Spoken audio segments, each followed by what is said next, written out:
of the scientific community away from technologies and a fundamental understanding of physics that would liberate all humankind.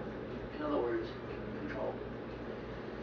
Remember, I am back engineering this by looking at a set of ruins on another planet, looking at some geometry, and through exquisitely interesting steps that I won't bore you with now because they're in both books, realizing that we had laid out on the surface of another planet an entire physics, entire window to a whole new way of looking at the world, of looking at reality, of what really controls all the stuff up to and including our technology that we take so for granted and think works one way and in fact works on slightly and sometimes major different principles. So with that as backdrop, as I started looking at the ruins on Mars, and then I expanded my search to look at the ruins on the moon, and these little shards of glass, and the confirmations that in fact it's all real. All this stuff that I've been saying all these years NASA's hiding, yeah, they have. Then the question arose, if we're looking at ancient civilizations on these planets that are no longer there, what happened? I mean, if they have this almost magical, godlike power, why aren't they still there? Why are we, as their last surviving, descendants in the model that they're us and we are them?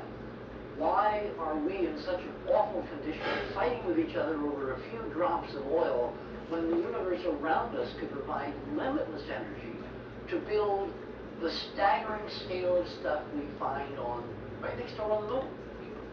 Something must have happened. Oh, man. So that got me into thinking, okay, we know from terrestrial history that life does not go on. That there, in fact, are bad things that happen. They happen to people, they happen to cities, they happen to nations, they happen to civilizations.